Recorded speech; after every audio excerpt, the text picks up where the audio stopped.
I thought I had one, I thought I had one in there, but I didn't. It wasn't that smart.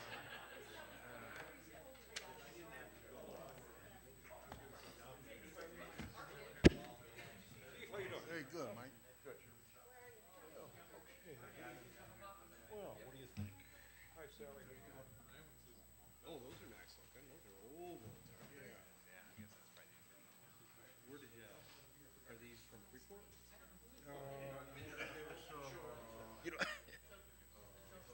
just don't pull it when I grab it. no, no, I'm joking. I'm joking.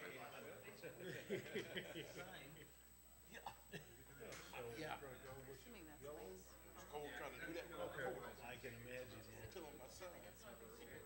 Take this picture. Okay. So, Yeah. Well, that's what we'll go with. Just wanted to show you this is some of the guys handling. about done. That's your damn picture. Yep. Is that been sandblasted? So many words. Yeah.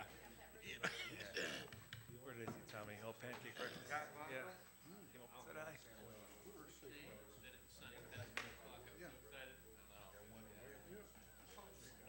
Yeah, what? That's just for the hobby. Oh, nice. Yeah.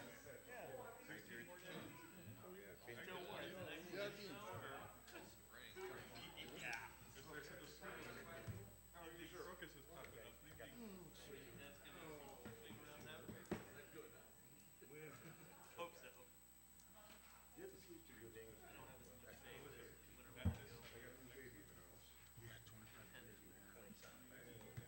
yeah. I'm not gonna send it yet. It's 5 o'clock. 5:01 now. Thank you, Mayor. All right, let's call this meeting to order. Oh. Madam Clerk, could you call the roll? Mayor Miller, Here. Alderpersons Clem, Here. McClanathan, Here. Ross, Parker, Here. Busker, Here. Brashaw, Here. Keister, Here. and Berberay. Here. Could you join me in the Pledge of Allegiance? Pledge allegiance to the flag of the United States of America and to the republic for which it stands, one nation, under God, indivisible, with liberty and justice for all. Next on the agenda is approval of the agenda. Is there a motion to approve the agenda? So move. Seconded. All right, there's a motion by Alderman Keister, seconded by Alderman Ross to approve the agenda. Any discussion? Hearing none, all in favor of the motion to approve the agenda, say aye. Aye. Opposed? The motion carries. Next, we have approval of minutes from the February 19th, 2019 Finance Committee of the Whole meeting. Is there a motion to approve? So moved. Second. Moved by Alderman Busker, seconded by Alderman Keister. Any discussion? All those in favor of the motion say aye. Aye. Unopposed? The motion carries. Public comments. Were there any signed-in public comments for this? No? Okay. Moving on then to presentation of the general budget with City Manager Crowe and Director Bucas. Thank you. We're going to go through here the general budget. I want to thank, first of all, the department heads for the great work, and Randy, who has spent many weekends here getting this ready to go. As just bringing it up, you know, it's one of those. Just a reminder, well, this is only an 8-month budget as we go forward in this.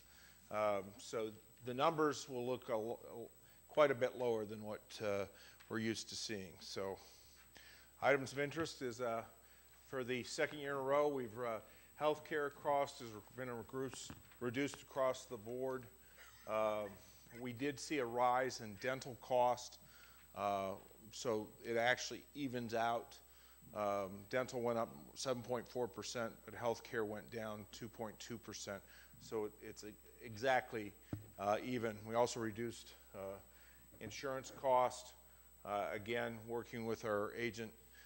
We do include new software for finance, so I know he is desperately in need of that, as is that'll go across and integrate all our systems.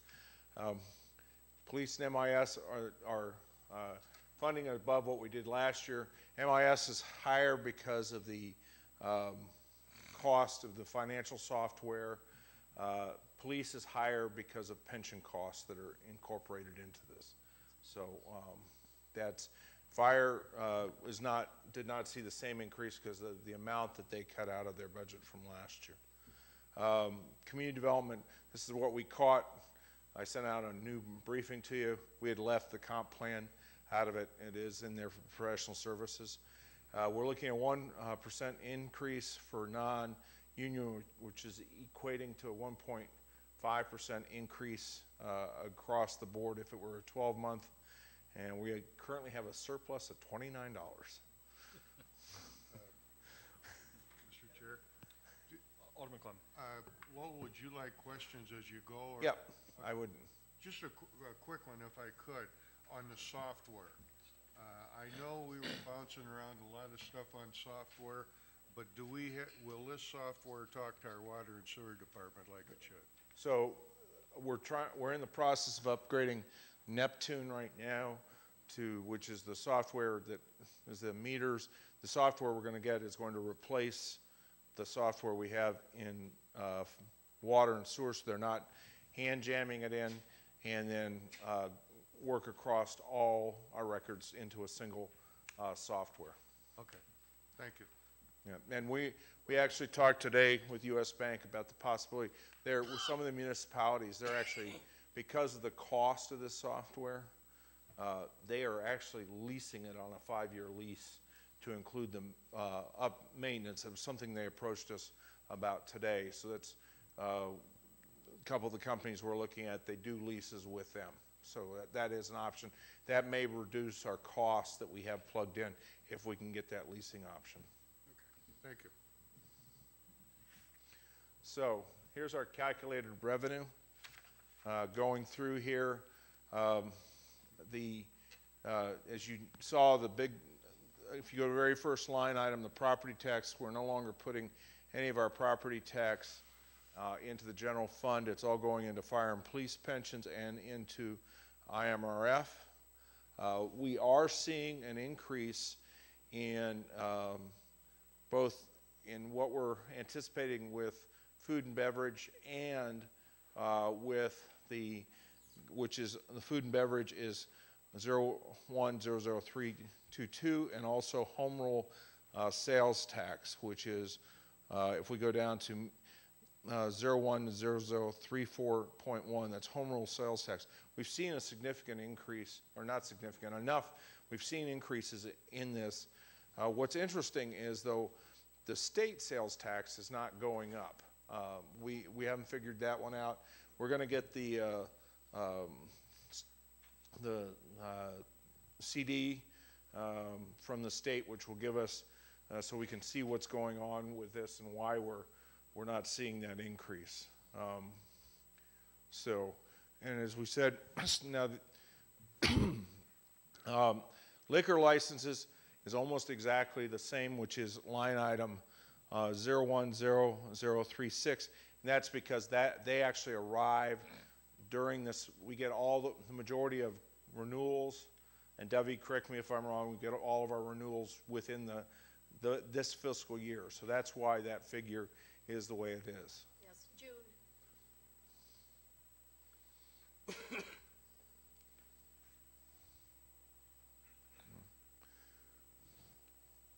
Airport hangar rent. The airport hangar rent, the very first one, you won't see a big increase here because a lot of people paid that the first through the 30th of January. But this does take into the account that Aero Heritage is paying theirs on a monthly basis for the $1,800 that they're paying for their hangars. This will be the first year that Aero Heritage fuel sales will be out there, which is 001-00-367.3. We expect this to increase, but we don't have any historical records to give us an indication of how much that's going to increase. So that's why that's still what it is. And both of our projects have been bid out, both the road as well as the vault. So we anticipate the grant, that grant is based upon the reimbursement. We anticipate to cover those costs.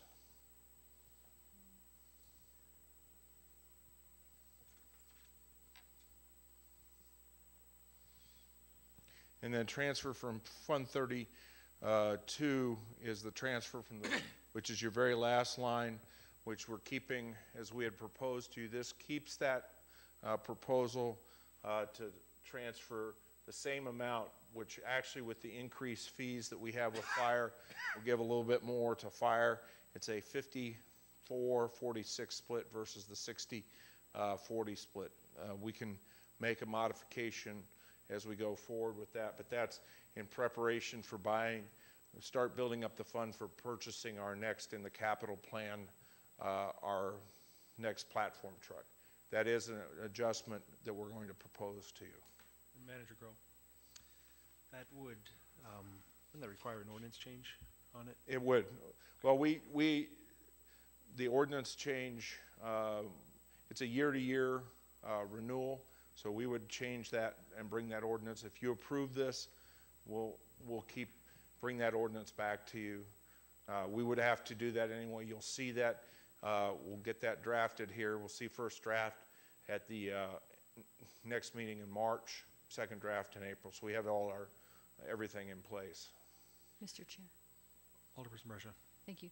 Manager Crowe, did you say the platform truck was coming from the Fund 32, the last line item? The money comes in, what we don't use in there goes into the capital plan, and that's where we purchase cap.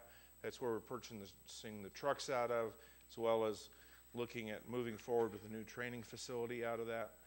So we need to start building that reserve. We're looking, when are you looking to replace the capital truck, Chief? Or the platform truck? Actually, 2021, it'll need replaced. Also, engine 3, and what we're proposing is a combination of the two, so that we don't have $2 million to spend. We'll be spending a less amount by combining and spending less overall. Follow up? Go ahead. So part of that is in this fund, not all of it, obviously.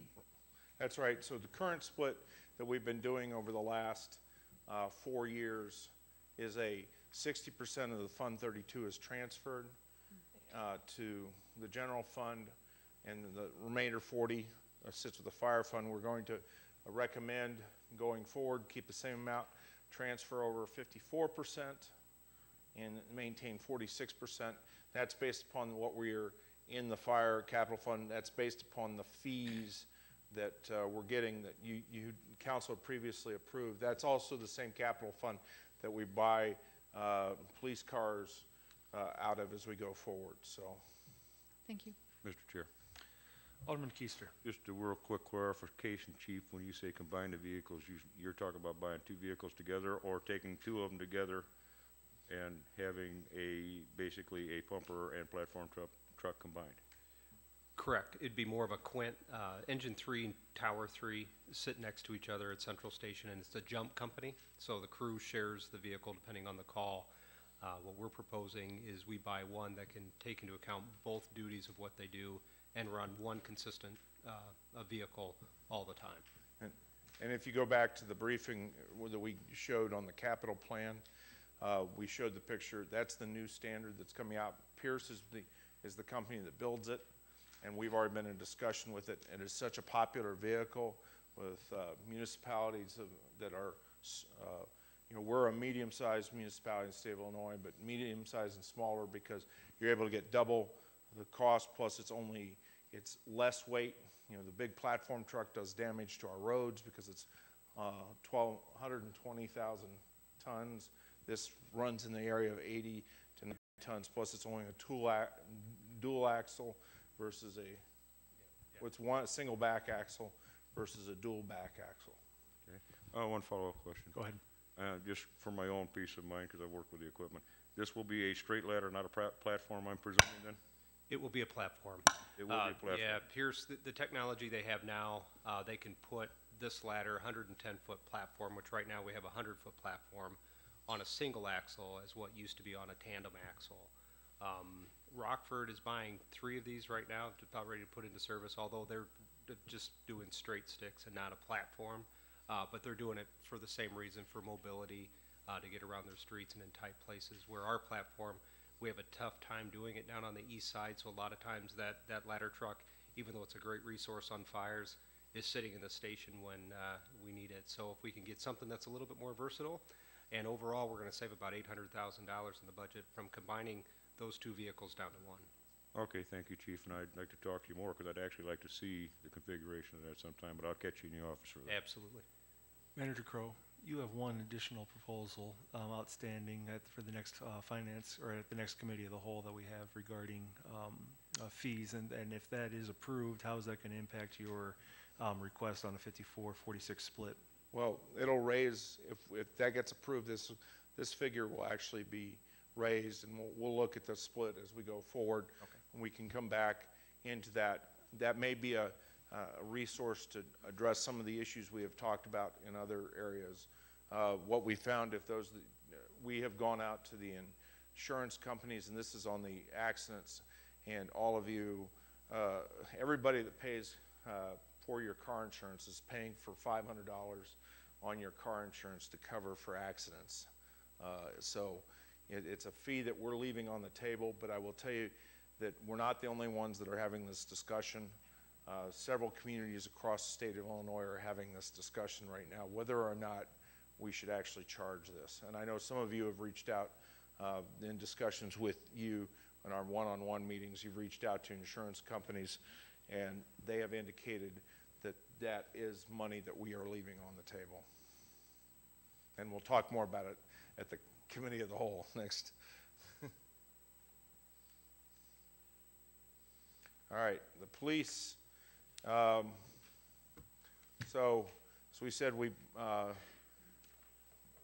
this reflects, police is the largest budget that we have. It accounts for a little, right around 41% of our budgets, primarily in personnel as we go forward. So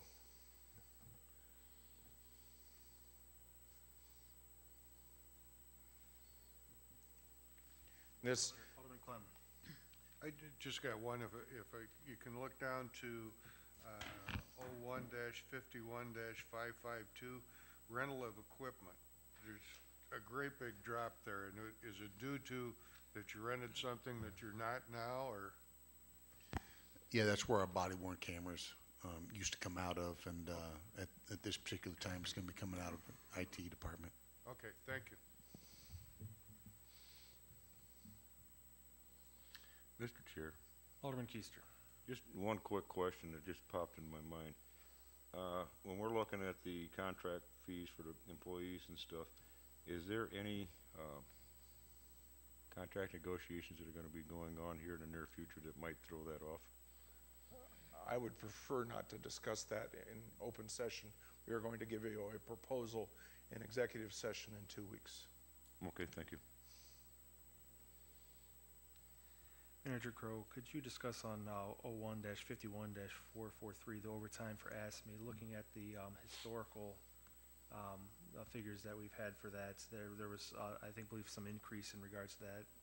I'm sorry, either on ASME or the police. My line is writing on both of them. What's going into our assumptions in regards to overtime this year versus other years? So, first of all, it's a reduction, but secondly, so ASME, we ran into some issues with ASME last year, and I'll talk about both ASME and police. So at one time we had a ASME dispatcher that was on workman's comp for a long, almost 6 months that we had to cover that position. So we had to cover that with overtime, plus we had another one. We were actually down 2 dispatchers for almost 6 months, and that drove ASME. Police, Todd's been having a problem keeping that 48 officers in the station, so that's driven some of the overtime. Plus, there was additional overtime last year dealing with some of the events that we took forward with the different raids that we did, and different. So that drove that a little bit higher. I don't know, Todd, do you want to expand on any of that? Sure.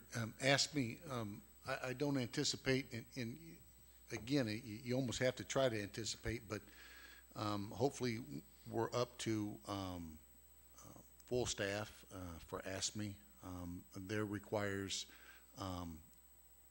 at least 2 dispatchers in there at one particular time.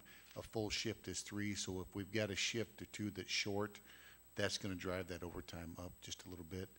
As far as the police overtime, again, it's kind of dependent on what's happening. Historically, we try to take a look at that. This number is a little higher, probably because it takes into account the summer months in this particular budget. It's generally speaking from January until May, our overtime is dropping just a little bit.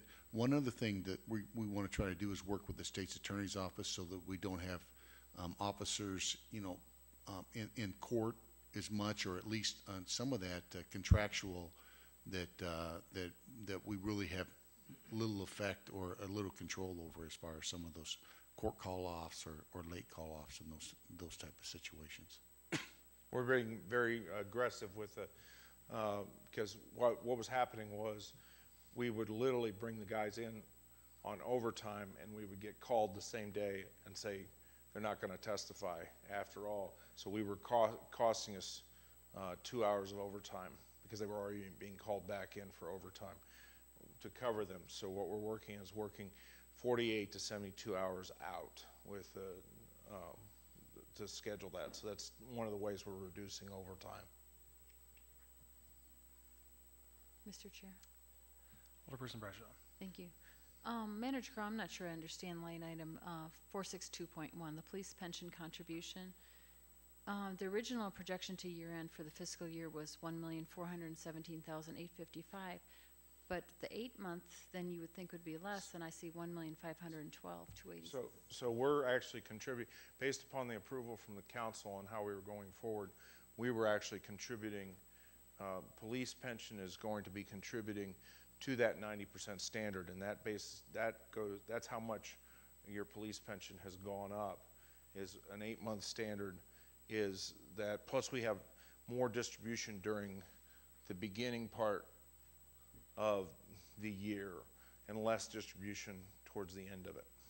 Follow up? Go ahead.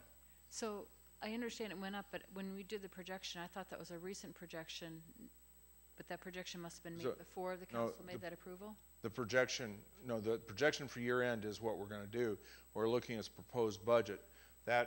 This proposed budget reflects those modifications, and what happens is we have to pay more of that up front because more of that arrives in the fiscal year of the 8-month fiscal year, because normally you would spread it out over all 12 months, and here we have to give it in 8, but the payments, because it deals with when the property tax arrives and when we have to give that, and when personal property tax, replacement tax come in, that's when the pensions receive the majority of that money. Follow up? Go ahead. So you're basically front-loading what we have to pay in for the 8 months, and then projection for the fiscal year is going to be much higher than the the $1,512,287. It'll be, what's the final, Andy? What's happening with our 2 pension funds is that majority of them are being funded by the property tax. Right. We collect the property tax from the county I should say we don't collect, the county gives us a check for our property taxes starting in July through November.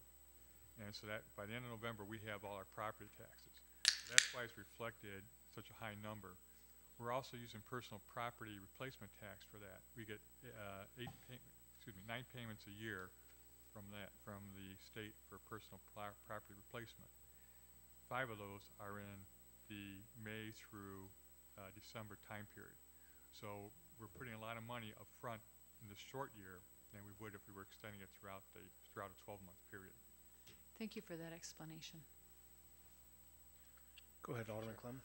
Just a quick one, since you brought up that particular tax, and I assume it's probably going to come down farther, but where does the city tax go for when houses are purchased? Like if there's a house purchase, there's a city tax on that. Where does that go to? So that goes, there's a revenue fund line item that we've, that goes, 31? yeah, Fund 30, which is where, we screwed this up the last time.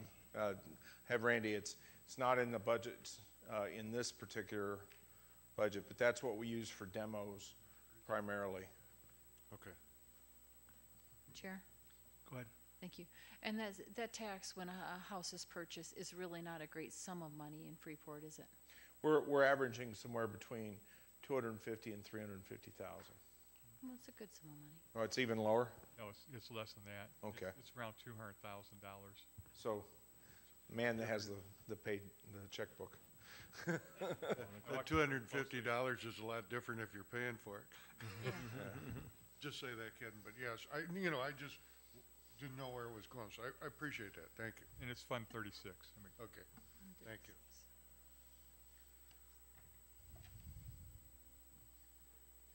All right. So fire.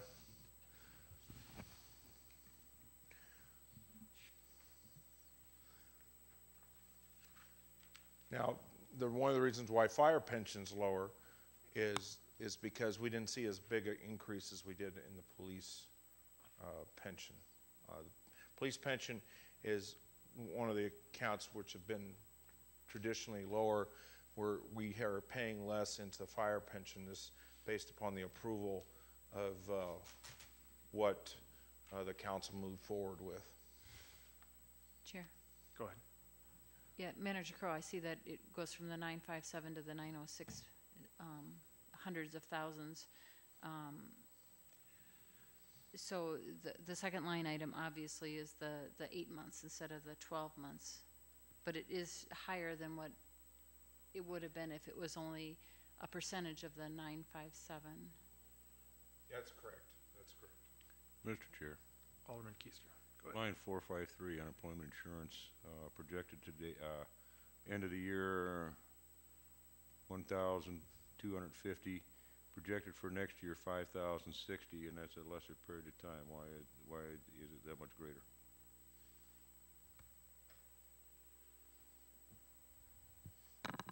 based on the numbers we've gotten from the state and from our insurance company as to salaries, we're projecting it to be a little over $5,000 during the 8-month period. We haven't really had any claims this year, so we've been paying basically the minimum so far.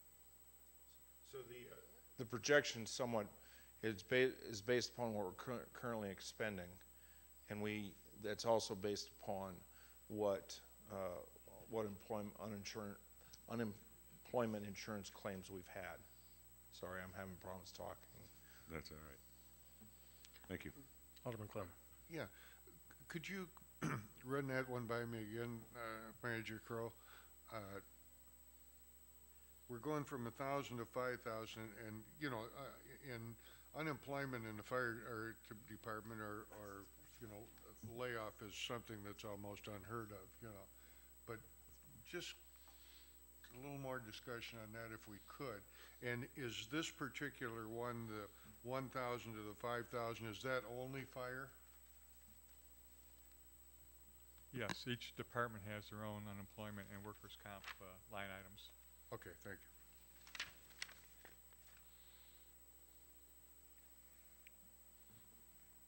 Based on the salaries and the information we've been given from the state, we're looking at basically $110 per person in unemployment fees for next year. So that come out to $5,060. Wow.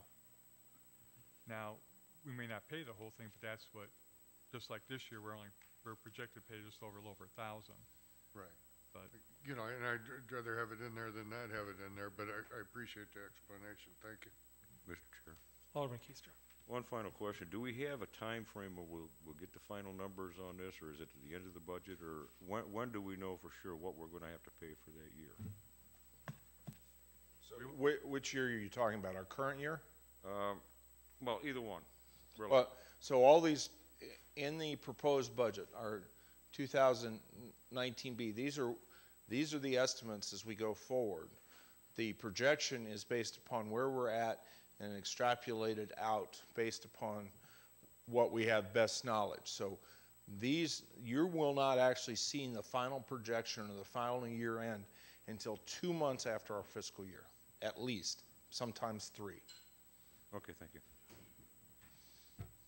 Manager Crowe, everybody's favorite line item, education, training, and travel expenses. Looking back at the 17 and 18 historical data, there's a relatively substantial jump in regards to it, up to 36, from whereas in 17 and 18 it was around 18 and 19,000. What are the different things that we're looking at that's going to account for that increase? So we had fire inspectors. We've actually got a qualified fire inspectors. We've also, so we had to go through, our fire inspectors, send them through all the schools. We have, Rockford didn't run one of their fire academies. We had to send 2 of our individuals down to Champaign.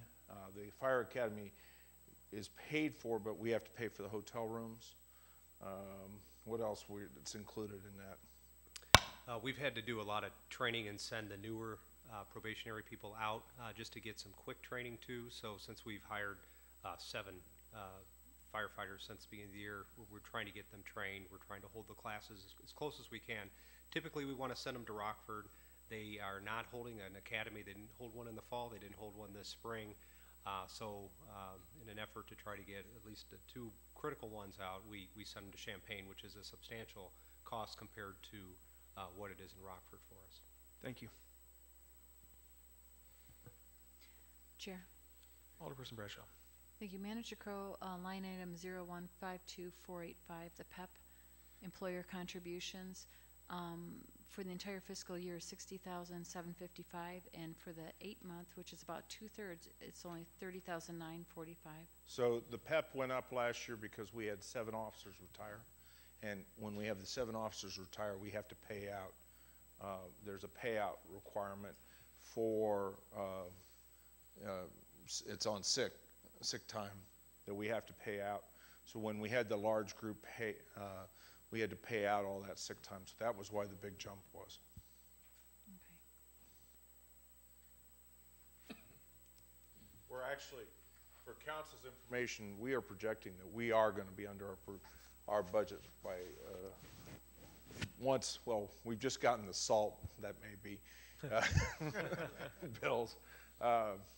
But we initially had projected we were going to be almost $540,000 under our budget. It's probably going to be more close to $200,000 because of what salt's costing us.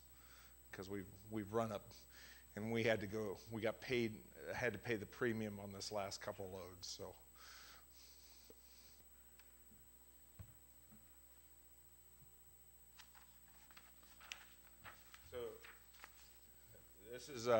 This is a breakdown, overall look at Public Works. There are multiple departments within Public Works. The Public Works is strictly the Public Works Director. So that's his portion of the salary that is on the general fund side, salary and benefits. So this is streets. This has the negotiated budget, which is 2% for ASME, plugged into this for this year. And then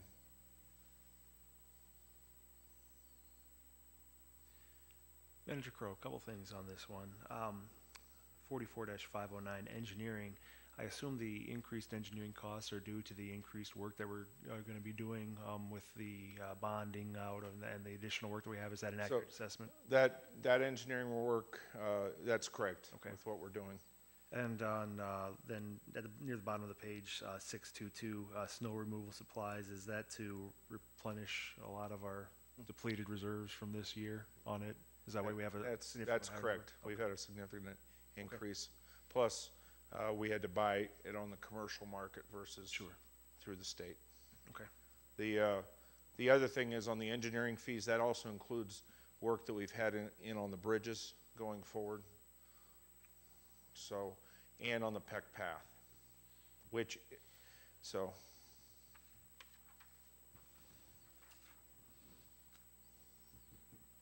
Mr. Chair. Alderman Keister. On 44-544, construction infrastructure, repair and maintenance, the amount is the same in the next budget as it was in this budget. Give me the number again, please. Hang on a minute. 44. 44,544. Okay, which is construction maintenance. Yeah. That's, So that is our cost for street sweeping. That's our transfer station fees. So since a majority of our street sweeping or all of our street sweeping will be done in this fiscal year, that is why it stayed the same. Okay, thank you.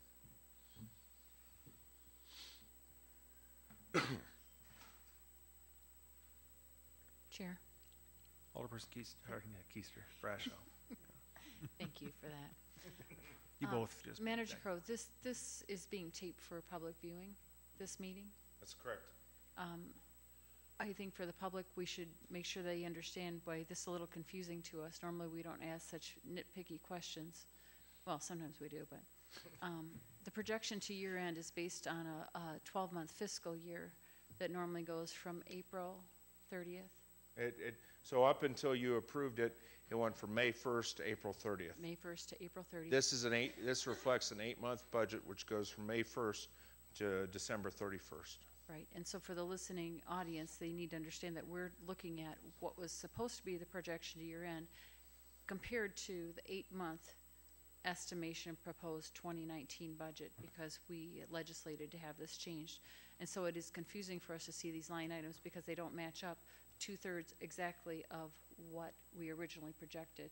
In fact, sometimes there's an overage because of legislation or things that we've had to change due to pension contributions. So it is a little nerve-wracking for you guys, and it's a lot harder for us because we're on a learning curve here. Some of us haven't been trained in deep-end finance as you have. So thank you for plodding through this with us. Not a problem. Alderman Clem. Just a quick question to put something in perspective, Sally, like you mentioned. We talked about the $60,000 for infrastructure repavement and park. That's nothing more than dumping the sweepers and getting rid of the junk out of them. That's correct. Now, for the public, please keep in mind, that's just getting rid of what we sweep off the street. Now, besides that, you've got 2 street sweepers and you've got 2 employees manning those. So when we just take for granted, I'd like to get my streets swept, okay, it's a considerable amount of funds. And you can take this into whether it be into snow plowing or anything else. So I just wanted to say that to put it a little more in perspective. And if you ran this out to 12 months, just on a side note, if you ran it out to 12 months, you would actually see that the street department, because of some of the reorganization, would be less than last year.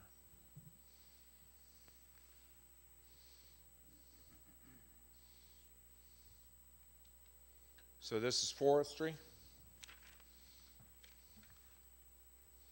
Again, this reflects the 2% increase.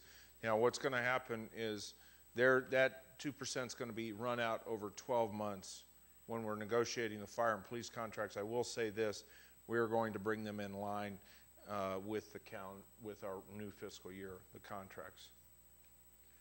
Mr. Chair. Alderman Keister. Kind of going back to a question we had earlier, I'm looking at the workman comp on like forestry, and that shows a decrease for next year because of the 8 months, but I think it was fire that we showed an increase. And I guess that kind of confuses me as to why one goes down and one goes up. So workman comp is based upon the possibility of injury within the job. Firefighters, and when we are given from our insurance company the amount of workman's comp that as we go forward with the contract, what they say is this is what we have for firefighters.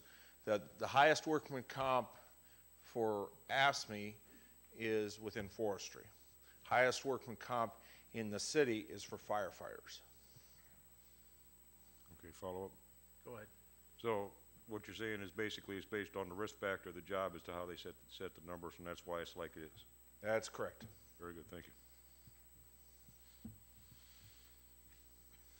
In fact, I will tell you that the majority of our workman's comp claims this year have been in the fire department. We've had an extraordinary high year for workman's comp. It goes back to one of the lift fees. We had a firefighter out for 4 months because of a torn muscle. Now, we did have a police officer out for that, from a blown out knee from an arrest he made.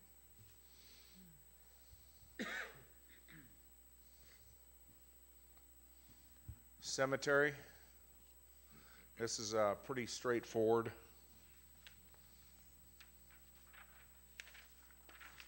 Now, the rental of equipment again went up because the majority of the work for mowing and for maintaining the cemetery occurs during the summer months. Is that? The rental fee is normally our use of a mini excavator. Okay. The city doesn't own one, and so This is the price we contracted out. My mistake.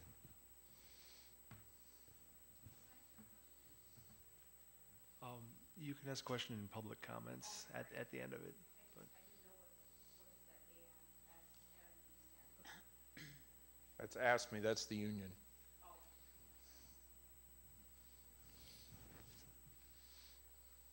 go ahead, Manager. Okay, so the other thing is when we're dealing, so we're gonna see community development and building. We've done some moving around. The code enforcement and nuisance inspector are now working for the building inspector. So we've seen some adjustments in these two accounts, which you're gonna get in here. So we've also reduced, you did reduce the personnel. Additionally, our building inspector had gotten some incentives to go through his licensing. He just picked up his fifth license. So he gets a little bit of a bump on that. And so these are your other funds we'll be talking. So when we get to that, we'll talk about that. Manager, mayor, the increase here on this is because we're bringing on the ICMA fellow. So we're going to have one additional person here. That fellow, some of that is covered through the grant if we get it. But this is the additional cost is to bring that fellow on board.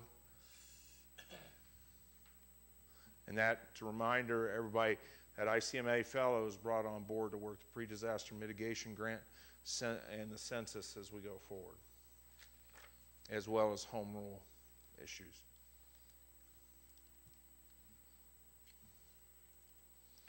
Finance, again, you'll see the drop.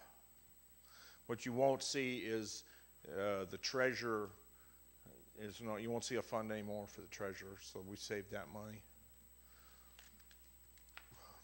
Manager Crowe, Yes. I realize we're talking 8 months, but annually, what are we seeing as the savings with that change? So we're seeing, once we got it, we're looking at about between $36,000 and $40,000 on that. Thank you.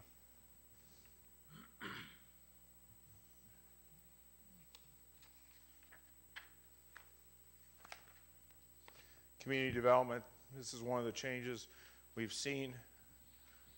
Is not with the non-bargaining and the shifts we're going around, plus we have taken the grant writer no longer exists. The professional and administrative consulting services have gone up because this is the cost of the comprehensive plan as we go forward.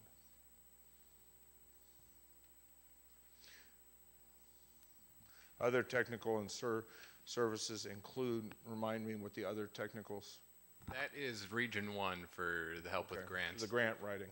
So what we traded was the grant writing cost of paying a salary of $55,000 for 10,000 that, and the 6,000.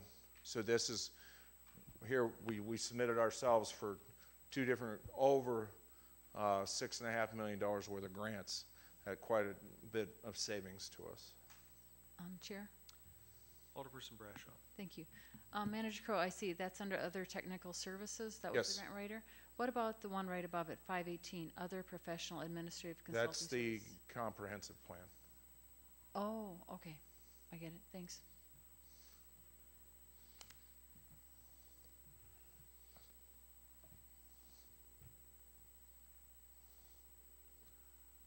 Building. do have we have, just a reminder, nuisance inspector is also an AFSCME employee. And the health insurance, the reason is we have seen a little bit of an increase here is because you have both our nuisance inspector and building inspector have their families on our health insurance. Our building inspector, nuisance inspector, and code enforcement, all of them have it. So that's caused that cost to go up.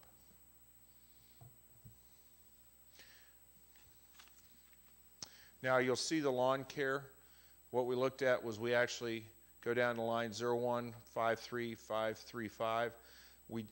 The projection was at the year end, but this was the actual what we spent last year was about $23,500.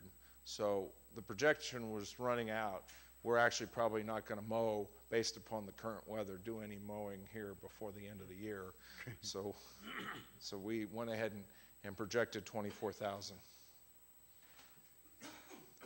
Chair. Alderperson Bradshaw. Thank you. Manager Crowe, just a small line item, number 627 towards the bottom. Investigation and patrol supplies have gone down significantly. Is there a reason for that? Is that also due to weather? No, that's kind of a hodgepodge account. If they're, like, for example, we recently got a boot scraper, like something like that came out of that account. Like, they walk around yards where they encounter things you wouldn't want to imagine. So we decided to get a boot scraper, and something random like that might come out of an account like that. So it doesn't happen very often, but we encounter things that seem like a good investment for situations like that, and it might come out of that account.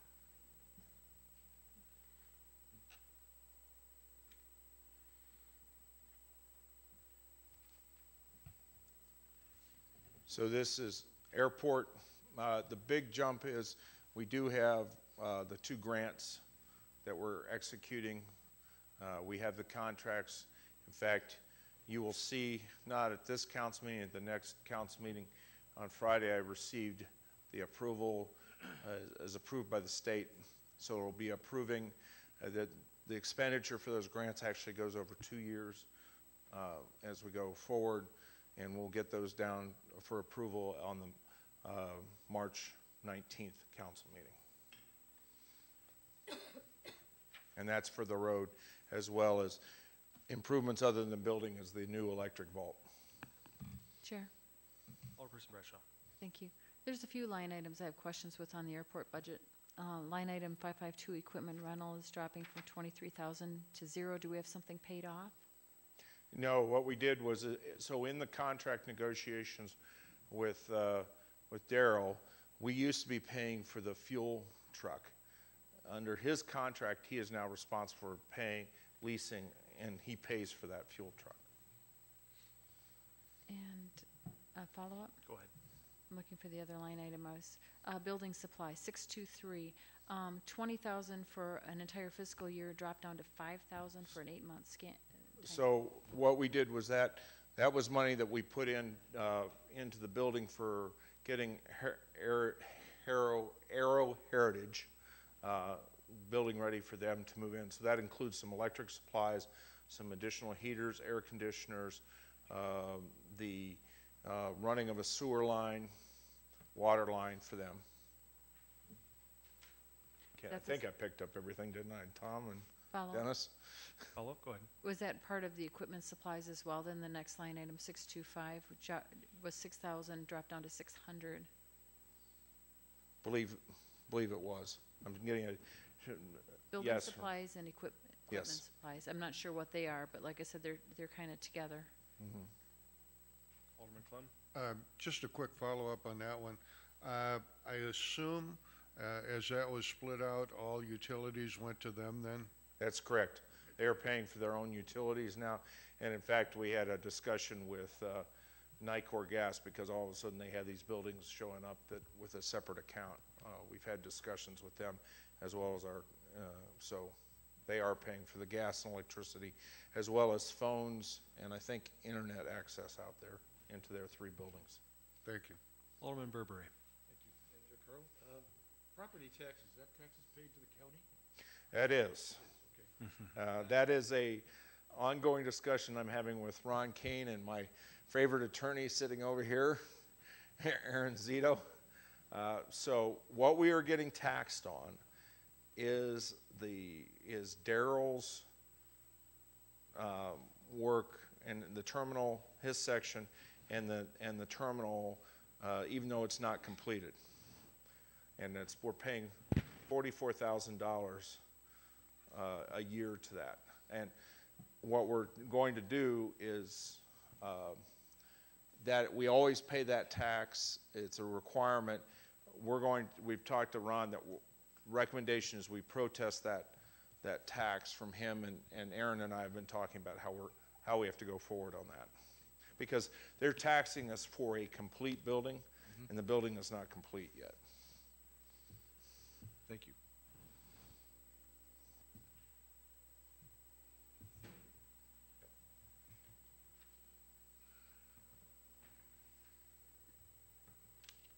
Here's MIS.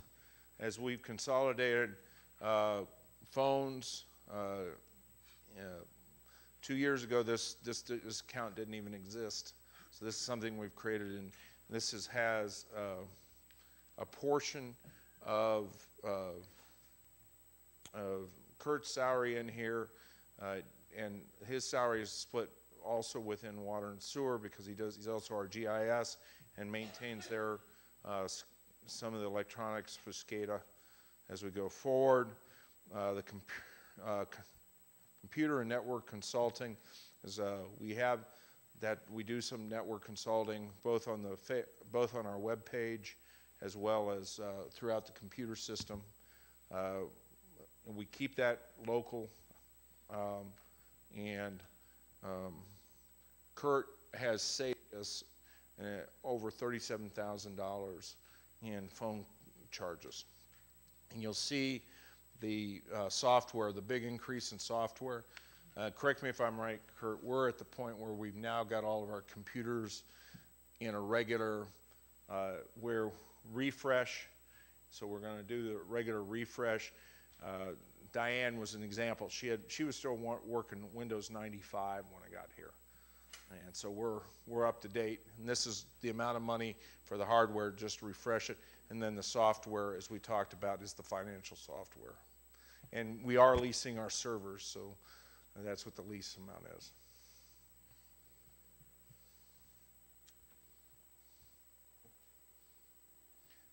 Here's some of the other expenses.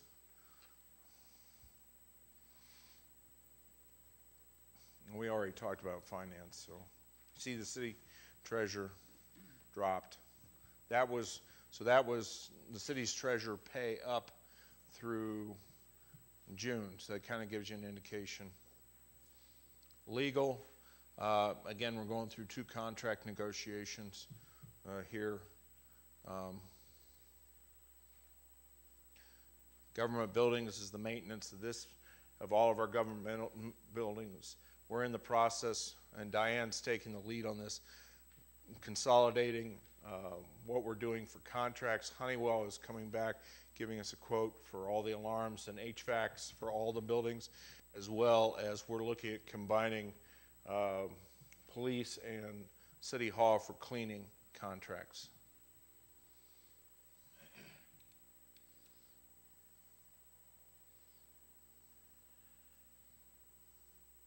All right.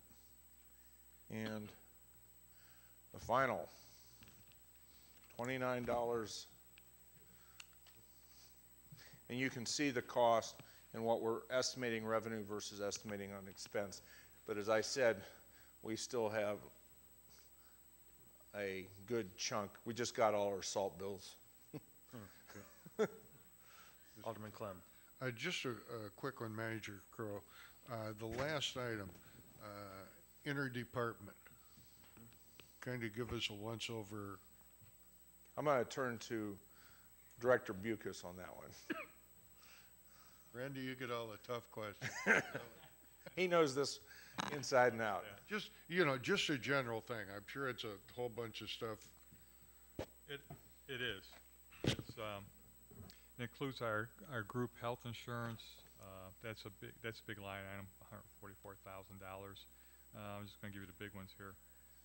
Auditing fees are now coming out of this line item. That's $49,000. And another big one would be the all the other insurances that we have, like property insurance and that's $176,000. Those are the big tickets items. Okay, I appreciate it. I assumed it was something like that, but I wanted to just make sure. Thank you. Transfers to debt service and capital improvement funds also included in that? Yes, I should have turned the page. Debt service was a $310,000 expenditure, and then transfer to the capital improvement fund was another $84,000. Okay, thank you. So the next meeting, next we're planning to bring up the TIF, the library budget, and any of the other large outstanding ones we have. We have a few grants and things that we will make available for you in your packets, but we'll brief those big ones. Are there any other questions? So where we were, we're already 2 weeks ahead of where we were last year. We have a balanced budget in the general fund. Last year we were $1 million in the hole to start with. And as you notice, going back to, so we are, our revenue is ahead of expenses. I mean, it's actually, we're getting ready to do our S&P call, and they've actually asked how we're making our revenue is so much higher than our expenses. And the big thing is you're seeing the impact of the reorganizations we've done across the departments. Plus, we had already programmed some of the grants in there that for the airport, and which are out in the out years. Manager Crow, thank you to you and the departments for bringing us on the first meeting for the general budget or general fund discussion, a balanced budget. That's certainly, I mean, you know, we talk about certain line items and say, all right, so where do we get those numbers? But to be dealing with that parameter at the outset is very beneficial and helpful. As you have indicated on here, you're seeing some of the results of, I mean, every department except for one has had restructuring and reorganization over the past 2 years. And like you said, you're seeing some of the fruits of that. One thing I would ask as we go forward on these further discussions, and keep in mind, you also referenced the increase in rising pension costs. As we're all aware, we're putting all of our property tax towards our pension costs, but it does not cover what we need to, within the target frame of 2045, get to our even 90% funding. We've got the $44 million unfunded liability right now. So what I say that is, as we approach this year and we have a balanced budget at the onset, and we're figuring out what changes, if any, we want to make as we're going forward to that, and we're looking in future years, again, you've got the larger drivers being police and fire, and I know we've made substantial changes over on the fire side already, but how are we going to be able to impact those costs in years down the road? How are we going to be able to address our funding for roads and things of that nature? But again, that's for a later day on the discussion. I don't want to lose sight of that as we go down the road, but also to not lose sight of tonight. Thank you very much for all the work that was taken to get to a draft proposal balanced budget on the first presentation of the general fund. Mr. Chair. Alderman Clem. One thing that Peter brought up, I think that's real important as you look at this, it really puts things in place when you take a look at the first light item where the taxes come in at, and over on the other side is zero. Knowing you're getting really, all of that is going to a different section, you know, and any funds or anything that we do now has to come out of general fund altogether. You know, it used to be there was leftover funds, they're not anymore, long gone, but that is a surprise when you see it that way, you know. And, to put that into historical perspective, and very recent historical perspective, as recently as fiscal year 2017, almost 472,000 of the property taxes was going into the general fund. All of that almost $472,000 now is out of the general fund, going towards directly just the 3 pension programs that we have. Thank you, guys. We are rapidly ending our time for this meeting. Is there any other discussion amongst council on item number 8, budget discussion, post-presentation for tonight? Manager Crowe told us what the additional things we're going to see at our next meeting, which is also going to be at 5 o'clock on next week. Any further discussion? Hearing no further discussion, was there any public comments on the Finance Committee of the whole? Could you please come up to the microphone for the public comment portion? And if you could state your name. Hi, my name is Christina Rice. I had a question on the street lights. It was 200 and I believe 20,000 last year.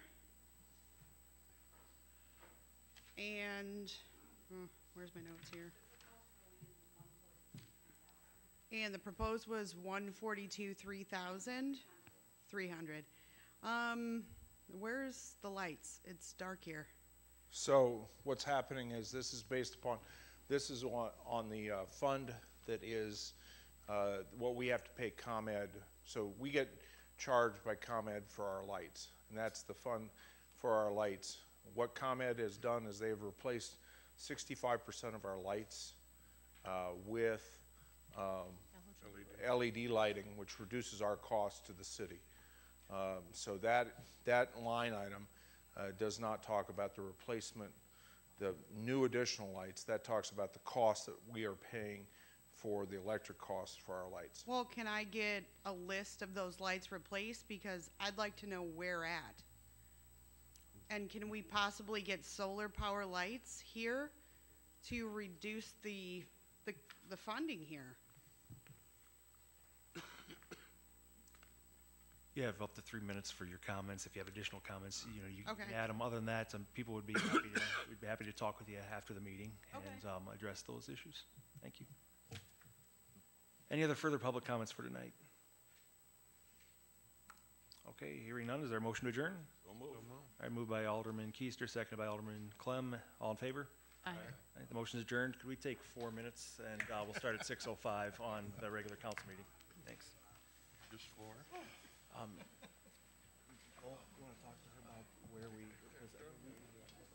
put in over the last few years a bunch of additional lights, particularly in the third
Can you hear me? There we go. Since it is 6 minutes after 6, the invocation. Brenda, are you here for the invocation? Thank you. Brenda Jenkins from Crossroads Community Church. I want to thank you all for coming, especially all you here, and congratulations. I would like to start with the scripture. It's Ephesians 6:18 from the New Living Testament, and it says, "Pray in the Spirit at all times and on every occasion. Stay alert and be persistent in your prayers for all believers everywhere." Join me in prayer, please. Heavenly Father, we thank you for every seat that has been filled here today, for each mind and heart that feels the presence of this room. We thank you. Only you truly know what we are setting out to accomplish today. We have an idea, a vision, hints, and daily instructions. We have talents, abilities, and time to work. However, only you can see in perfect detail the end of every beginning, every project, every season, every life. Nothing is ever in vain, for even mistakes and missteps are used for good. Your righteousness transcends all of our efforts and understanding. Forgive us for our pride, the pride that puffs us up and the pride that threatens the inequality of us, and strengthen our confidence in who you have made us to be. Set us free from comparison in order to work together efficiently. Bless this meeting, the agenda that they have set forward, and all those present as the lives of those who encounter afterward. Ready us for every moment and make every moment count. In Jesus' name, amen. Amen. Thank you. So we'll officially call this meeting to order. Madam Clerk, would you please take the roll? Mayor Miller, Here. Alderpersons Clem, Here. McClanathan, Here. Ross, Here. Parker, Here. Busker, Here. Brashaw, Here. Keister, Here. and Berberet. Here. If you could please stand and join us for the Pledge of Allegiance led by Alderman McClanathan. To the flag of the United States of America and to the republic for which it stands, one nation, under God, indivisible, with liberty and justice for all.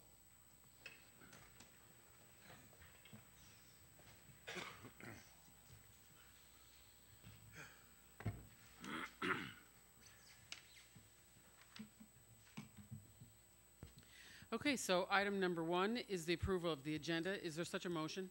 So So moved.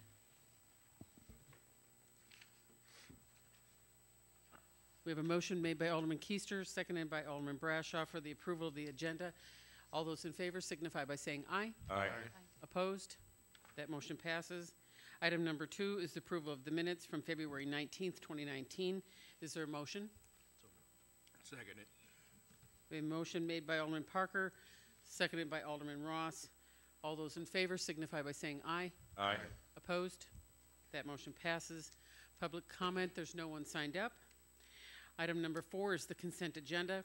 The consent agenda is considered to be routine in nature unless there's a member of the council who would like to have something removed for further discussion.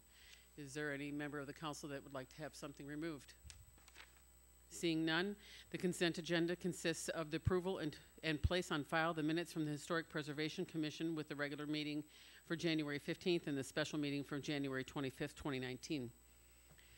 Number 2 is the minutes from the planning meeting from the regular meeting from January 10th and the special meeting from January 31st from 2019, and the minutes from the Freeport Public Library meeting on January 9th, 2019. Also, the Police Department report for January 2019. B, the approval of the finance bills payable in the total of $569,035.74, and the approval of the payroll for pay period ending February 16th, 2019, in the total of $550,742.16. Is there a motion for the approval of the consent agenda? So moved. Second.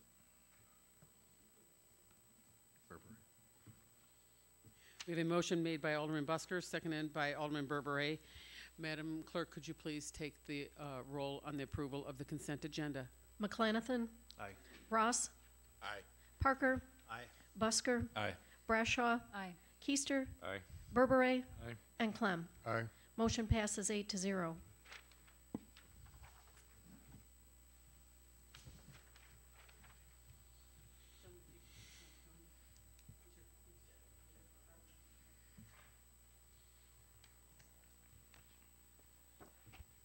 you would just like to have us stand there and turn there, there you go.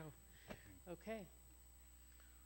Couple of gentlemen here from Sega Manufacturing for a proclamation. The following proclamation is whereas the National Automatic Merchandising Association has designated March 7th, 2019 as National Vending Day. And whereas the vending and convenience service industry employs over 150,000 Americans and generates an economic output of over $25 million. And whereas the vending machine industry has expanded its recent decades to include a wide array of convenience services, refreshments, and industry vending machines. And whereas this vending industry uses cutting-edge technology to deliver innovating new options to consumers. And whereas Freeport is proud of the dozens of small business owners in the state of Illinois who own vending machine companies. And whereas Sega Manufacturing Incorporated has chosen to do business in Freeport since the beginning of founding in 1999 and is a worldwide leader in vending machine industry, Sega operates in a 110 square foot facility and employs people not just locally but also worldwide. Now therefore I, Jody Miller, Mayor of the City of Freeport, do hereby declare Thursday, March 7th, 2019 as National Vending Day in the City of Freeport, and I call the observance of the attention to all of our citizens to recognize Sega Manufacturing, located in Freeport, Illinois, for its contributions to our area and to the industry. So thank you very much.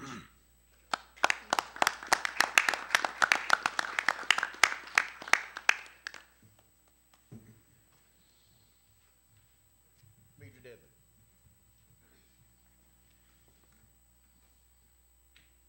We have a proclamation here. Whereas it had been brought to the attention of the City of Freeport that Major Dedman, a Freeport High School senior, placed first in the ISH State Wrestling Championship Class 2A 170-pound division. Whereas Major Dedman record is 35-1. He placed third in 2017 and sixth in 2018. And second place state win. Whereas Major Dedman is one of the very elite group. He is only the second wrestler in the Freeport history to achieve the state championship title. Whereas Major Dedman has also completed in football, baseball, track during his Freeport high school career. Whereas Major Dedman has a great love for his family and his praise to God daily. He was recently voted all-conference in both football and wrestling, as well as being named co-MVP for the NIC 10 wrestling. He is also involved in the avid and an outstanding role model for the students. Now, therefore, I, and Honorable Jody Miller, Mayor, City of Freeport, by the authority vested in me, do to hereby, on behalf of the City Council and the citizens of the Freeport, Illinois, extend congratulations to you, Major Dedman, for exceeding the standard with hard work, dedication, and setting an example for young people in our community as a student young man that can be looked up to, respect for his achievements. One more thing I overread. Now, whereas Major Dedman was coached by his father, Anthony Dedman, who is also in 1992 had a second place state win. Major Dedman, you have been proclamated. You had anything to say? Go ahead.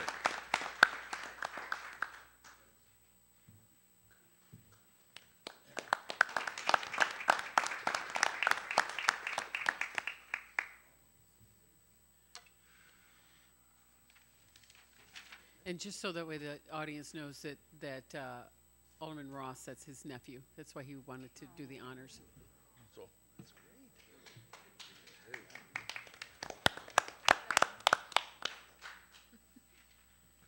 Okay, we will move on to item number 6, which is appointments to boards and commissions. Madam Clerk, could you please read this for the record? Reappointment of Quincy Carter to the Ethics Commission effective until February 22nd, 2021. Reappointment of Craig Deininger to the Ethics Commission effective until February 22nd, 2021.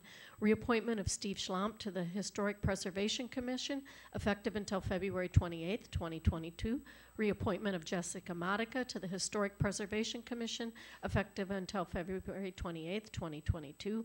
Acceptance of an appointment of Marge Christensen to the Historic Preservation Commission, which shall be effective March 4, 2019 until February 28th, 2022. She will replace the position vacated by Mike Mead, whose term expired February 28th, 2019. Acceptance of an appointment of Renee Tanner to the Historic Preservation Commission, which shall be effective March 4th, 2019 until February 28th, 2022. She will fill a previously vacated position with a term that expired February 28th, 2019. If it's okay with the council, we'll do all 6 at once unless someone would like to pull something separate. Mayor, Alderman Keister. make a motion to approve all appointees as requested. Second. We have a motion made by Alderman Keister, seconded by Alderman Parker for the approval of the appointments. Madam Clerk, could you please take the roll? I'm sorry, I had this set up for a voice vote. 1 second. Oh, would you like me to do that? No, I've got voting sheets here. McClanathan? Aye. Ross? Aye. Parker? Aye. Busker? Aye. Brashaw? Aye. Keister? Aye. Berbere? Aye. And Clem. Aye. And the motion passes 8-0. Thank you. Item number 7, Manager Crowe.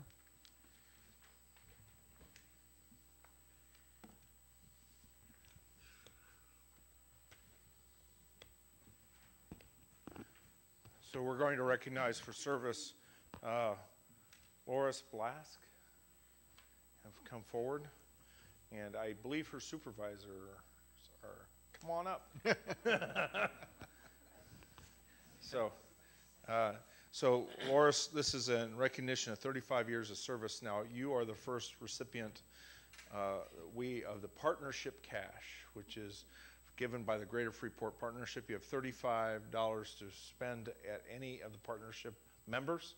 So congratulations. And your supervisor, if she'd like to say a few words about, no? Okay.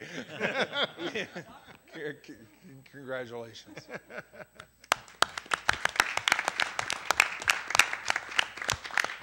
So, Todd Barkalow.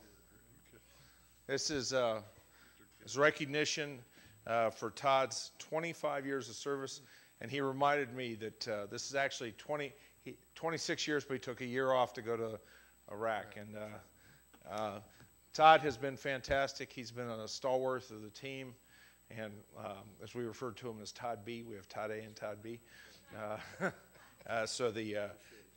He has been a supporter for me throughout this time, and the last 2 years have been done a great job as the chief of police. A lot of the initiatives we brought forward were based upon Todd. We couldn't be making the strides we are without the city, without Todd. So congratulations. And he gets $25 to spend. That's for our Friday lunches. Yeah, more. 25 years, you know, I'm not going to take this. You can always speak into the microphone. Yeah, I only get 3 minutes. Hey, 25 more to go, so I'm halfway through. Thank you very much. Your Honor, make a comment. And this is a particular case where Stevenson County's a loser and the city was a winner. He started with the county. Oh, yeah. That's right, thank you.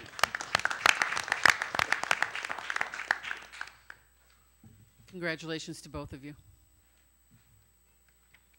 Item number 8 is the second reading of ordinance 2019-12. Madam Clerk, would you please read this for the record? An ordinance amending the codified ordinances of the City of Freeport pertaining to zoning and licensing of community reintegration facilities. It amends Chapter 1240, general provisions and definitions, and Chapter 1250, residence districts, and adds Chapter 824, community reintegration facilities. Manager Crowe. Thank you, Madam Mayor. Just, this is the ordinance as we had discussed in both Committee of the Whole and as well as the previous council meeting that establishes standards for the community reintegration facilities.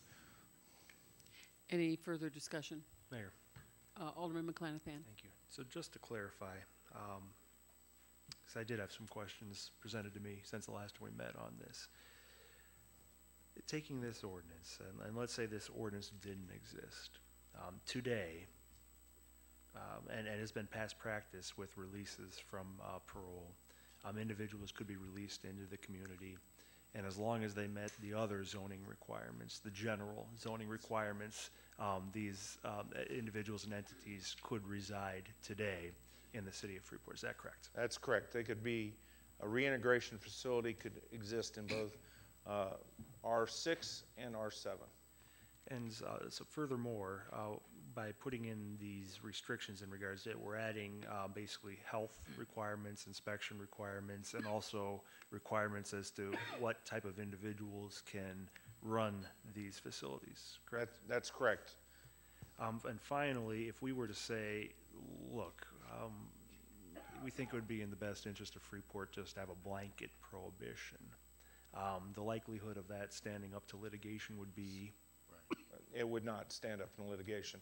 But this gives a chance to review it at both ZBA, Planning Commission, and finally at the council. And one more follow-up. So on this puts in a reasonable framework and threshold for operation of it that we think would pass judicial muster. That is correct. All right. Thank you both. Any further discussion? Seeing none, Madam Clerk, would you please take the roll on the passage of ordinance 2019-12? McClanathan. Aye. Ross. Aye. Parker. Aye. Busker. Aye. Brashaw. Aye. Keister. Aye. Berberay. Aye. And Clem. Aye. The ordinance passes 8-0. Next is item number 9, the second reading of ordinance 2019-13. Madam Clerk, could you please read this? An ordinance approving revisions to City of Freeport Employee Handbook. Manager Crowe. Thank you, Madam Mayor. This is the ordinance adopting the revisions for the handbook as laid out in the previous Committee of the Whole and previous council meeting. The big things are is we have adopted the new state sexual harassment policy as well as the zero drug tolerance, as well as made modifications within the language for the restructuring within the city. If approved tonight, we will distribute it to the employees within the city. Questions? Seeing none, Madam Clerk, could you please take the roll on the passage of 2019-13? McClanathan. Aye. Ross. Aye. Parker. Aye. Busker. Aye. Brashaw. Aye. Keister. Aye. Berberay. Aye. And Clem. Aye. That ordinance passes 8-0. Next is item number 10, the second reading of ordinance 2019-14. Madam Clerk, could you please read this? An ordinance amending Part 4, Title 8 Vehicles and Operations, Chapter 480 Parking Generally, Section 480.16 of the Codified Ordinances of Freeport regarding commercial vehicles on residential driveways and properties. Thank you. Manager Crowe. Thank you, Madam Mayor. As discussed, I think at two different committees of the whole as well as the council, last council meeting, this addresses the 14,000 pound vehicle gross weight rating, the placing a parking restriction on it as well as certain types of trailers while allowing RVs and seasonal trailers to be parked within residential areas. So I believe we've addressed the concerns of the council on this. Any further discussion? Seeing none, Madam Clerk, could you please take the passage on ordinance 2019-14? Excuse me, McClanathan. Aye. Ross. Aye. Parker. No. Busker. No. Brashaw. Aye. Keister. Aye. Berberay. Aye. And Clem. No. It passes 5-3 if we just need a majority. Just a second reading, right? Yeah, Okay, just- and it passes.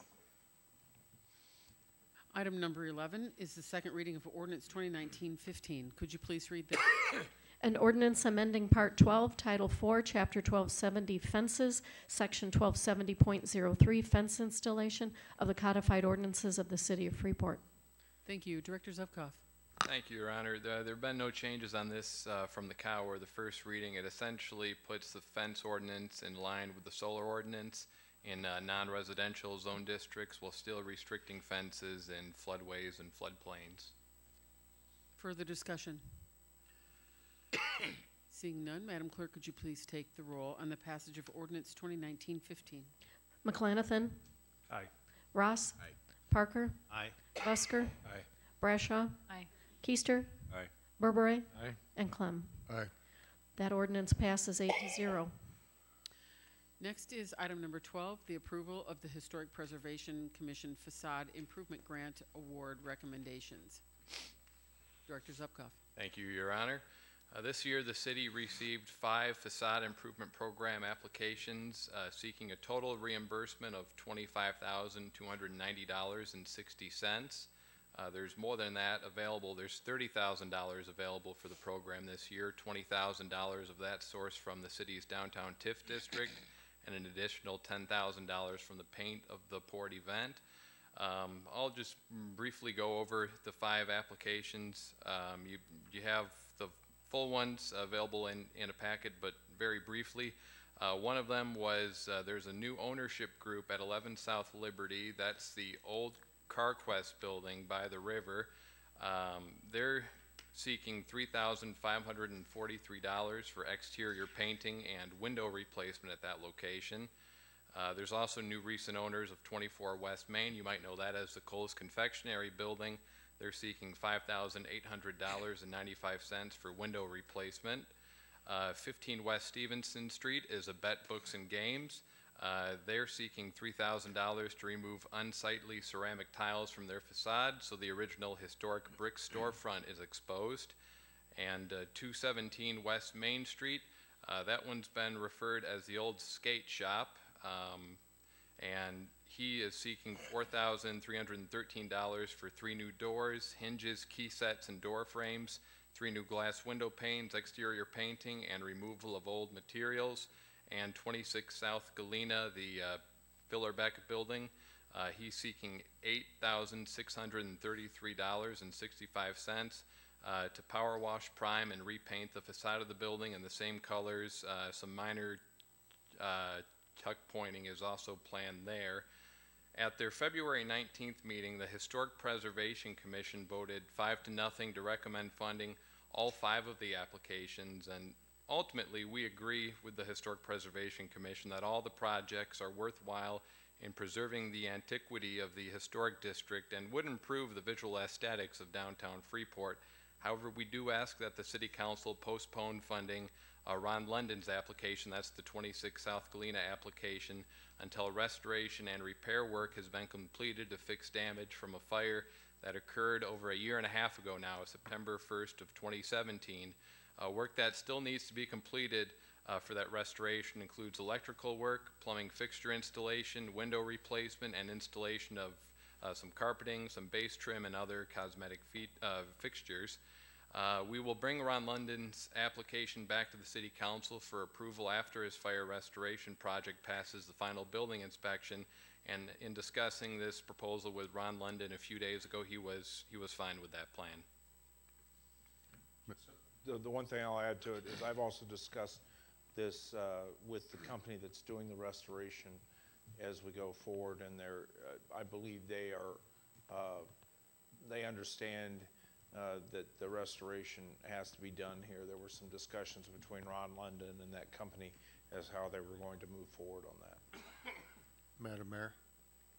Alderman Clem. So is the vote for this going to be 1 through 4? That's what we're recommending, yes. And it's open for discussion at the moment? Absolutely. Okay. Could I do a follow-up? Yes. I was not going to support this tonight, and I'll tell you why. It's very simple, but it's not due to anything that any of the committees did or anything up front. In case number 5, we're about to pay a Colorado contractor with Freeport, Illinois TIF funds to do some work. There's just something in that that doesn't ring a bell, and it's on painting. I would surely think that when number 5 comes back, that he would highly look at somebody in town or somebody competitive. I understand anybody can do what they want, but I'm sorry, I won't vote for TIF funds to go to somebody from Colorado when we got plenty of painters here in town. Thank you. Mayor, Alderman Keister. make a motion, we approve, items 1 through 4 with under item 5 tabled until notification from the, historic committee.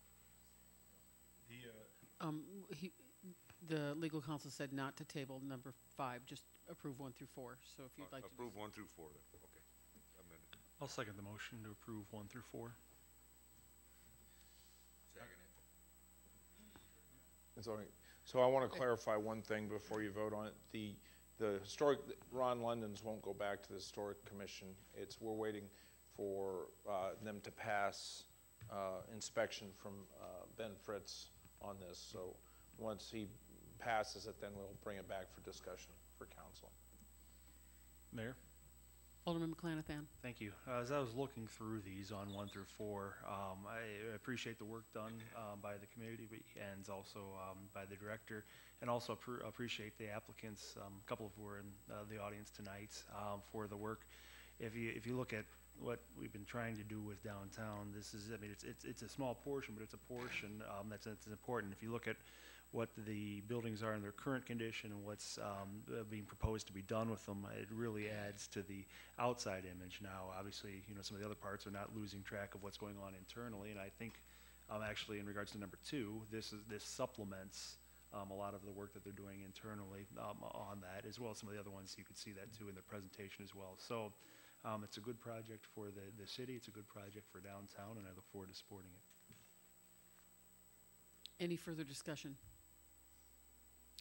Before you, council, is a motion made by Alderman Keister, seconded by Alderman McClanathan, to approve the Historic Preservation Commission facade improvement grant for numbers 1 through 4. Madam Clerk, could you please take the roll? McClanathan. Aye. Ross. Aye. Parker. Aye. Busker. Aye. Brashaw. Aye. Keister. Aye. Berbere. Aye. And Clem. Aye. Motion passes 8-0. Thank you. Item number 13 is the approval of bid for 2019 MFT maintenance bid package. Director Carr. Yes, thank you, Madam Mayor. On February 20th, the City of Freeport held a bid opening for this year's materials proposal for both hot mix asphalt and cold patch. Unlike last year, there were multiple bidders this year. Martin and Company out of Oregon and Civil Constructors Incorporated out of Freeport. This year's bidding for hot mix came in at $46 per ton from Martin and $54 a ton from Civil. There was only one bid for cold patch, and it was at $130 per ton from Civil. It is my recommendation to award contract 19-0000000-00-GM to all bidders. This will allow the city to plan work on our own schedule instead of the schedule of any one specific HMA plant. A copy of the final bid tab was attached into your. Go ahead.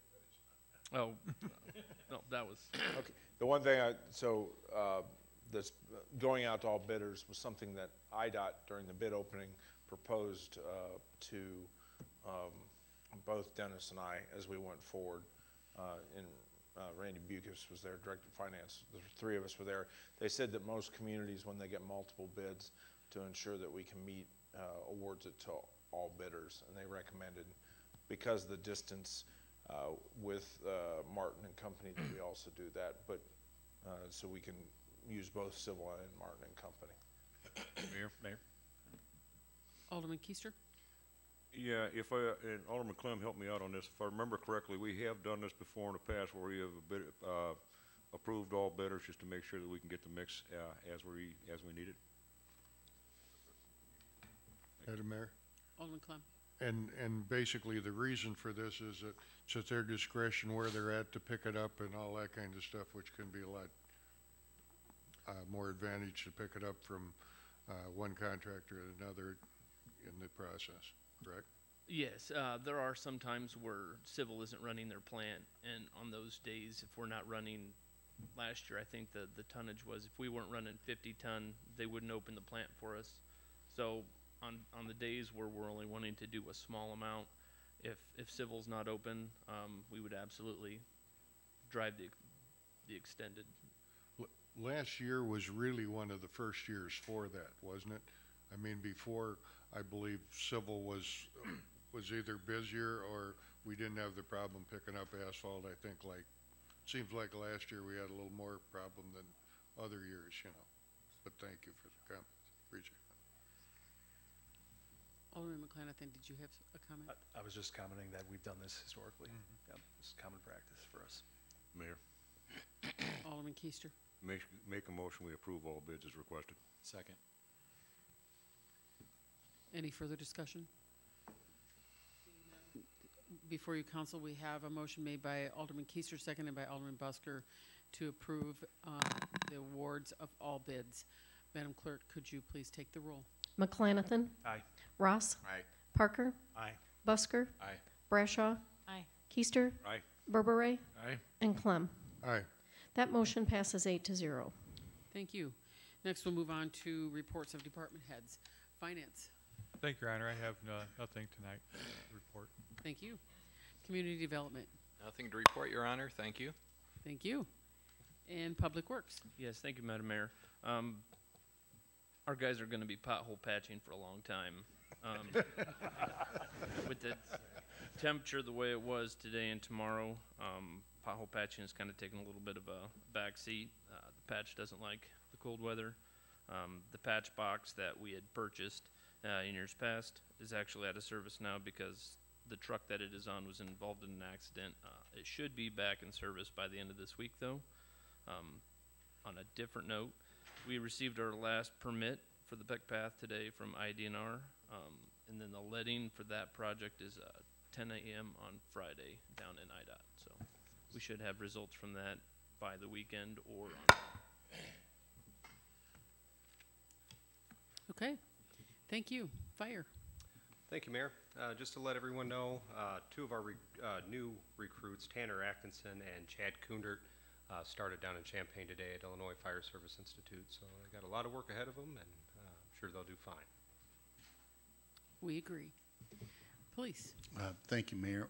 I just want to take a minute and thank yourself and Manager Crow for the recognition that they give employees. You know, it's just something little like that means a lot, and I certainly appreciate it. And to the council, I just want to say that I'm humbled and very honored to be the police chief here, and I thank you all for your support.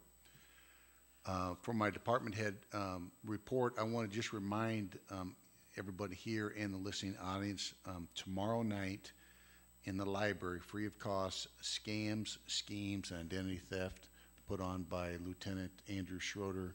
It'll be an incredible presentation, and I would encourage everybody to come out. That's one of the trending crimes that we have right now is these scams and schemes and this ID theft. So I'll be there, and it'll be a good presentation. Thank you. Did you say that's tomorrow at 6? Tomorrow at 6 at the library, free of cost. Thank you. Water and Sewer. Yes, thank you, Madam Mayor. I'd like to go and give an update on the project of the rehabilitation of the manhole structures. The contractor was out last week with the weather. Today and tomorrow they'll be out starting Wednesday, and we look for the lining to take place starting next Monday. So we are pretty much on our schedule. Thank you. IT.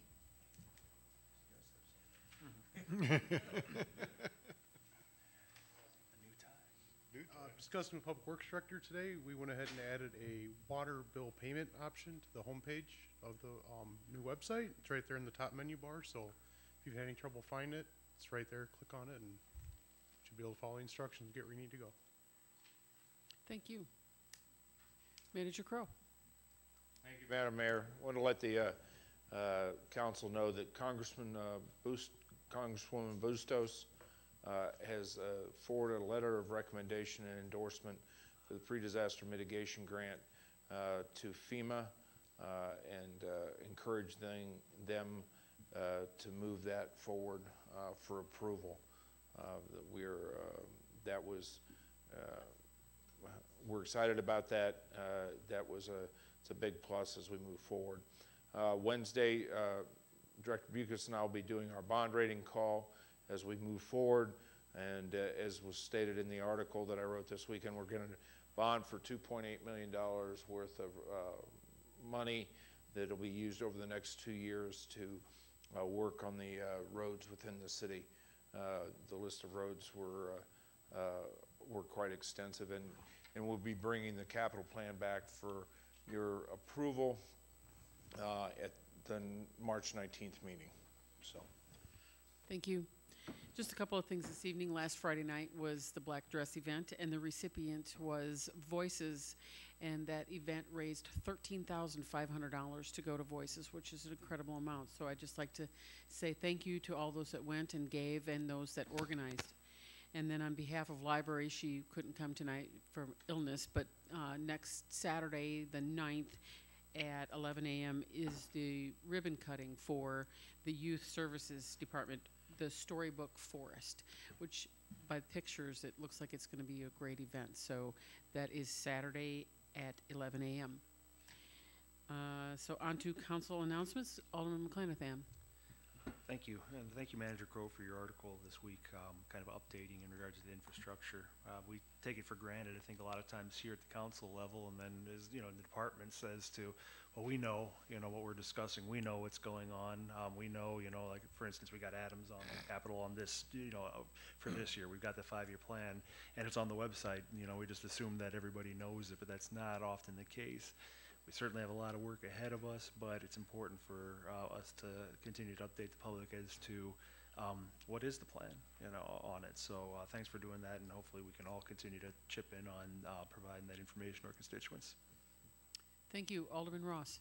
I just want to ditto with Alderman McClanahan just stated, because the more that we can let the public know, the better off things are. It shows that we have true transparency. Thank you. Thank you. Alderman Parker. A couple things. Chief Barkle is happy to be here, not as happy as lucky we are to have him here as a chief. And the other thing is this program Lieutenant Schroeder's putting on tomorrow night at the library will be a fantastic one. I would love to be there, but I am going to be out of town. But I think with the scams out there today, he'll do a great job, and I highly recommend people to go. Thank you. Agree. Alderman Busker. Nothing this evening. And Alderman Brashaw. Thank you, Mayor. I just want to remind the public that we have our Ward 6 Neighborhood Watch meeting at Schwartz Funeral Home, Funeral Chapel this Thursday at 6 p.m. Thank you. Thank you. Alderman Keister. Thank you, Mayor. Just one quick reminder. It's cold outside. It's supposed to be better cold the next couple of days. What a surprise around here lately, right? However, my reminder is pets. If it's too cold, even with a jacket on, for you to be out there too long, it's too cold for your pets to be out there. And I speak that from all sincerity because, as most of you know, a couple weeks ago, I had to put my one dog to sleep due to cancer. And as of Saturday, I picked up an 11-month-old lab mix from the shelter up in Elizabeth, who is providing all the love and exercise I can use. So that's all I have, Mayor. Thank you. Alderman Berberet. Thank you, Mayor. I echo a couple of comments about making what we do, what the city accomplishes, more well-known through any kind of publicity. The articles in the newspaper are great, and newsletter looks really good too, thank you, and I hope there's a form of distribution so it just doesn't go to us here and a few places around and gets mailed out. Could it be even included in the mailings that go with the water and sewer bills? Occasionally, I'm not sure what that would cost to do that, or if you want to do that many, but the average citizen just doesn't get the full story. I mean, to me, it's been an eye-opener being with you all since December, and there's a lot that needs to be told. There's a lot good going on, so that's what would be my strong suggestion. Thank you. Thank you. Alderman Clem. Madam Mayor, I got a question if I could, and then a comment. Where do we stand on our demos? I just happened to think about that as we're going up tonight. So where we're doing it is Attorney Cox is working through the demo list. We're So, and we're doing the asbestos survey. I'm going to turn it over to, as, he has the latest and the greatest. Yeah, so that list of, well, it was a list of 17, but about 5 of them were east of the river, so we kind of saved those for hopefully pre-disaster mitigation or other programs like APP. But the ones on the west side, we've been actively for the last couple months trying to gain ownership of them. Quick claim deed for some, a little bit less complicated. Some still have mortgages, that's a little bit more complicated. We got the first one about 2 weeks ago.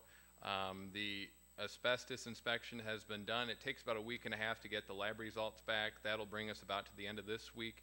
I've already let Kleckner know we'll be requiring their services soon for that one. So, yeah, well, having to jump through some legal loopholes to get some of those, but we are moving forward, and we have one coming down soon for sure.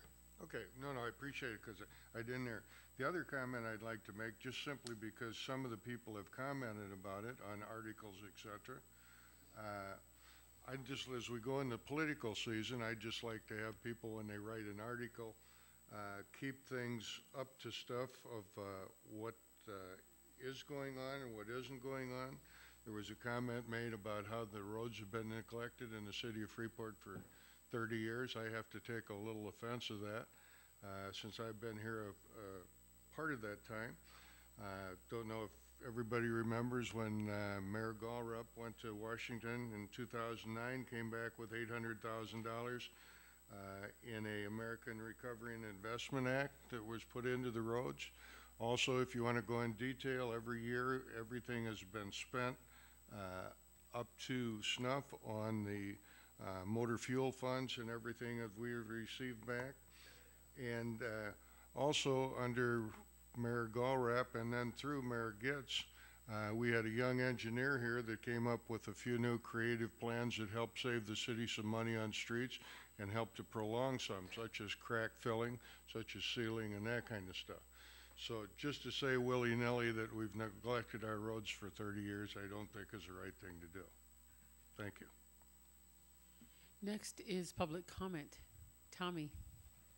I want to congratulate Tarbago for that award. And it's an update about the old Eco Store information. Nothing really to say, but you'll know as soon as anyone else, Tommy. I want to tell Joey Mills she does a good job, the mayor of Freeport. And we wanted, I want to tell you, you do a good job. We want to keep you for the mayor. Is there any other public comment?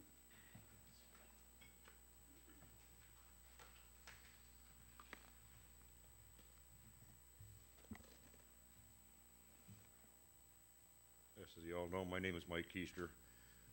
As most of you should have known, a week ago last Tuesday was the primary elections here in Freeport. There was one contested race.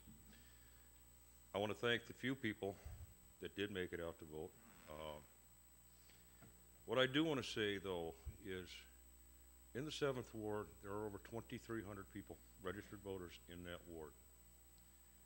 During that election, primary election to decide who was going to sit on this council and make the decision in this town, 3.8% thought it was important enough to get out and vote. That means 95.2% of the people sat at home and let somebody else, a very small minority, make the decision for them. Ladies and gentlemen, that's very sad. It took very little effort. Now, I realize that there was a change in venue where the voting was taking place because it was the only contested race. So that may have kept a few people out. But I know that I had several people, constituents in my ward, call me wanting to find a way to get to vote because they wanted to vote and they were handicapped and couldn't. So please, ladies and gentlemen, we've got more elections coming up. Get out and vote. It's your right. This is your backyard. What happens in this council chamber affects you every single day, and it should be important enough for you to come out. Remember, since the inception of this country, there have been people who have fought and had to die to get the right for all of us to be able to vote and express our opinion. And I think that 3.8% voting in any election is a very, very poor and sad turnout. Thank you. Thank you. Any other public comments? Seeing none, I'll entertain a motion for adjournment. Motion Second. made by Alderman Parker, seconded by Alderman Ross. All those in favor signify by saying aye. Aye. Have a good evening. George get a hold of you? George get a hold of you or Sean? Neither one. Neither one.